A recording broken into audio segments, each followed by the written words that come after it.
সকাল থেকেই অবস্থান করছি ধানমন্ডির ৩২ নম্বর রোডে।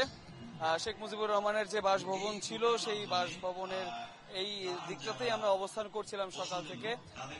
বেশ ভোরের দিকে কিন্তু এখানে বেশ থমথমে অবস্থায় পরিস্থিতি বিরাজ করছিল এবং আইন শৃঙ্খলা রক্ষাকারী বাহিনী পুরো এলাকাটা বেশ ঘিরেই রেখেছে, যাতে করে কোনো ধরনের কোনো অপতৎপরতা অথবা এগুলো যাতে না করতে পারে কেউ, এর জন্য। এবং সাজোয়া যেন আমার পেছনে দেখতে পাচ্ছেন প্রস্তুত রয়েছে। তবে বেলা বাড়ার সাথে সাথে কিন্তু আমরা বিচ্ছিন্ন কয়েকটা ঘটনা দেখেছি।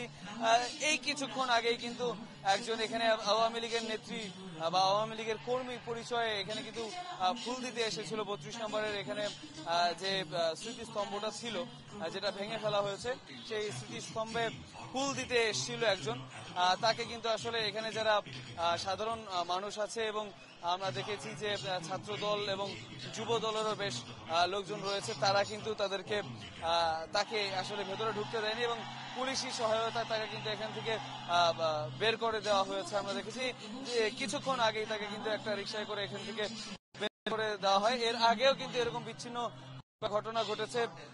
একজন লোক হবিগঞ্জ থেকে এসেছেন, আরেকজন সাভার থেকে এসেছেন। তারা পরবর্তীতে দাবি করেছেন যে তারা এখানে দেখার জন্য উৎসুক জনতা হিসেবে এসেছেন, কিন্তু আসলে পরবর্তীতে তাদেরকে পুলিশের কাছে দেওয়া হয়। পুলিশ কয়েকজনকে ছেড়ে দিয়েছে। এরই মধ্যে আমাদের সাথে কিন্তু বলেছে ধানমন্ডির ভারপ্রাপ্ত পুলিশ কর্মকর্তা, তিনি আমাদেরকে জানিয়েছেন গতকালকে রাতের ঘটনায় আওয়ামী লীগের কর্মী সন্দেহে ৫ জনকে গ্রেফতার করেছে। তাদেরকে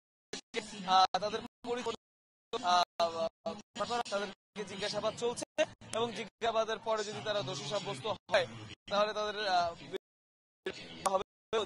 জানিয়েছেন ভারপ্রাপ্ত কর্মকর্তা। এছাড়া আমাদের আওয়ামী লীগ এবং তার সহযোগী সংগঠনের কেউ যাতে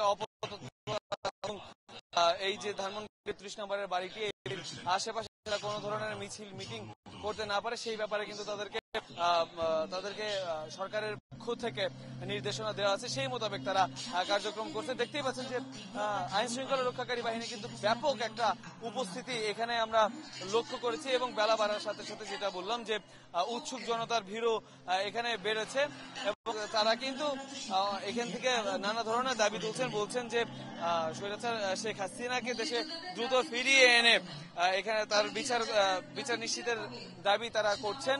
এছাড়া জুলাই গণ অভ্যুত্থানে যারা দোষী, যারা ছাত্র জনতার উপরে বা সাধারণ জনতার উপরে গুলি চালিয়েছে, বিভিন্নভাবে তাদেরকে অত্যাচার করেছে, তাদেরকেও দ্রুত তাদের যে বিচার সেই বিচার দ্রুতই সম্পন্ন করার দাবি তারা জানাচ্ছেন। এবং এখান থেকে কিন্তু শেখ হাসিনার যে শাসন আমল, সেই শাসন আমলে বিভিন্ন ধরনের জুলুম, অত্যাচার, রাহাজানি সবকিছু ডকু ফিল্ম কিন্তু এখান থেকে দেখানো হচ্ছে, সেটা আমরা দেখছি। এবং এখনো পর্যন্ত আমরা কোনো দলেরই কিন্তু আমরা কোনো তৎপরতা এখানে দেখতে পারিনি বা কোনো সকাল থেকে কোনো ধরনের কোনো মিছিল মিটিং এখানে এখনো পর্যন্ত হয়নি।